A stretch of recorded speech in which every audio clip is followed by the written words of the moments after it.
कहते हैं सपने देखने भर से काम नहीं चलता, बल्कि उन सपनों को पूरा भी करना पड़ता है। विमेंस डे पर हम लेकर आए हैं कुछ ऐसी ही जुनूनी कहानियां। चलिए दिखाते हैं उज्जवल संपत के सपनों की कहानी, जिन्होंने सपनों को साकार किया।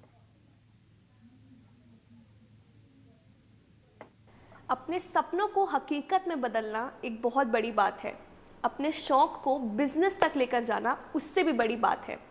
20 साल तक इंतज़ार करते हुए एक महिला ने अपना रेस्टोरेंट खुद खोला, द बिग फिश, पार्टनरशिप की वजह से, जिसमें 2 पार्टनर्स महिलाएं हैं। आज हम बात कर रहे हैं ऐसी महिला की जिसने 20 साल के इंतज़ार के बाद अपना एक रेस्टोरेंट खोला।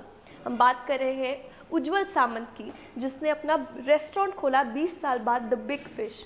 प्लीज़ बताइए आपकी जर्नी कैसे रही और क्या आपको सक्सेस मिल रही है अब? रेस्टोरेंट 1 महीने यंग है, तो बहुत अर्ली स्टेज में है रेस्टोरेंट। अभी 26 जनवरी को ही the big fish and company की ओपनिंग हुई है। ये 20 साल से मेरा सपना था, ये तो है ही, पैशन भी था। और क्योंकि फैमिली बैकग्राउंड और फ्रेंड्स, हर किसी का यही कहना था कि अगर ऐसे खाना रेस्टोरेंट में मिलेगा जो तू घर पे बनाती है तो बहुत सक्सेसफुल होगी तू, तो एक रेस्टोरेंट तो ज़रूरी खोलना। तो वो सपने को साकार करने के लिए वक्त तो ज़रूर लगा, लेकिन आखिर में वो साकार हो रहा है। क्या क्या चैलेंजेस आपको बिल्कुल तोड़ने पड़े? क्या ऐसी मेहनत करनी पड़ी? इतना बड़ा बिजनेस खड़ा किया है, सब कुछ कैसा सपोर्ट रहा? क्या चैलेंजेस आपने देखे? सबसे पहली बात तो मेरे 2 पार्टनर जो है उनको मैं थैंक्स बोलना चाहूँगी, क्योंकि उन्होंने अनकंडीशनल विलिंगनेस दिखाया कि वो साथ में जुड़ना चाहते थे, आना चाहते थे, और उन्होंने हमेशा उस सब के लिए सपोर्ट किया। और वो पार्टनर ही है तो कोई अलग बात तो है नहीं, लेकिन हाँ, किसी के सपने पे विश्वास रख के उसके साथ जुड़ना, ये भी बहुत बड़ी बात होती है। और मेरे दोनों पार्टनर बहुत ज़्यादा फूडी है, और मेरे हाथ का इतनी बार वो खा चुके हैं कि अभी ऐसे उनका कहना है कि खून मांस ये सब जो शरीर में बह रहा है वो उसी खाने से बह रहा है। तो हम गारंटेड कह सकते हैं कि हमारा रेस्टोरेंट चलेगा। रेस्टोरेंट अगर तू डालना चाहती है तो हम दोनों तेरे साथ हैं। तो ये पार्टनर की बात हुई। अभी क्या हर्डल्स आए, देखो बिजनेस बैकग्राउंड मेरा है, मैं 15 साल से इवेंट मैनेजमेंट कंपनी चला रही हूँ खुद की, लेकिन रेस्टोरेंट बिजनेस में कोई लेना देना दूर दूर तक फैमिली का भी नहीं है हमारे। और पैशन को बिजनेस में कन्वर्ट करना इतना आसान नहीं है, ये बिजनेस में आने के बाद मुझे पता चला। रेस्टोरेंट ये 24/7 का बिजनेस है। पहले इतने सारे हर्डल्स आएंगे ये पता रहता तो शायद सब लोग सोचते थे कि डाले या ना डाले रेस्टोरेंट।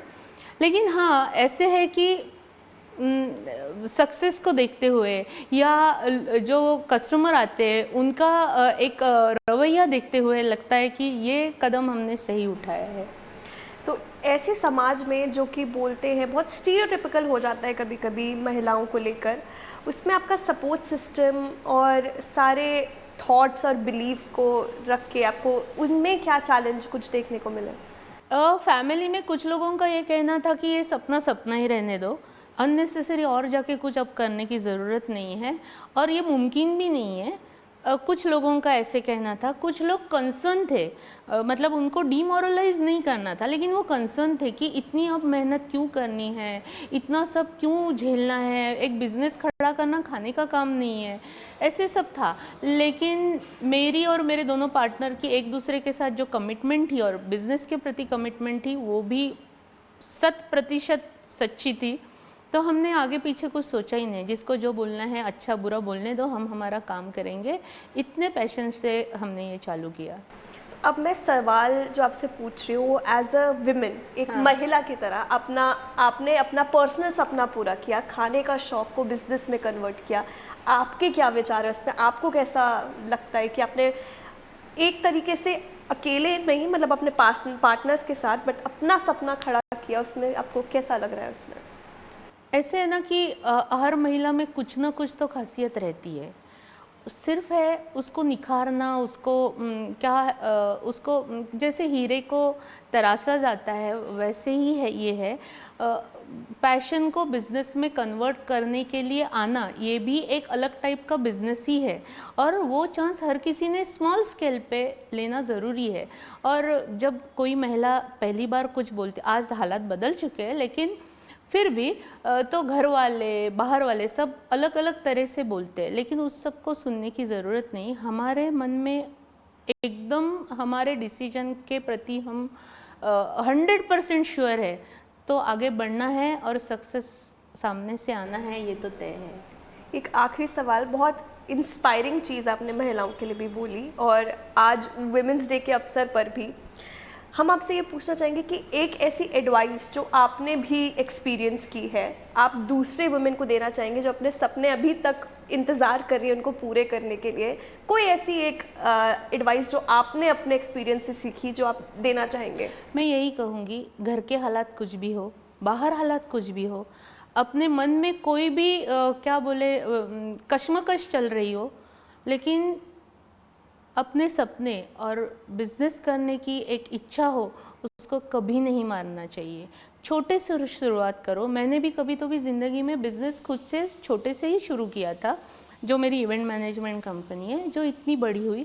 फिर लोग विश्वास रखने लगते हैं, मजबूर हो जाते हैं विश्वास रखने के लिए इंसानों पे, और विशेषता तो लेडीज़ पे, तो बातें फिर बन के आती है।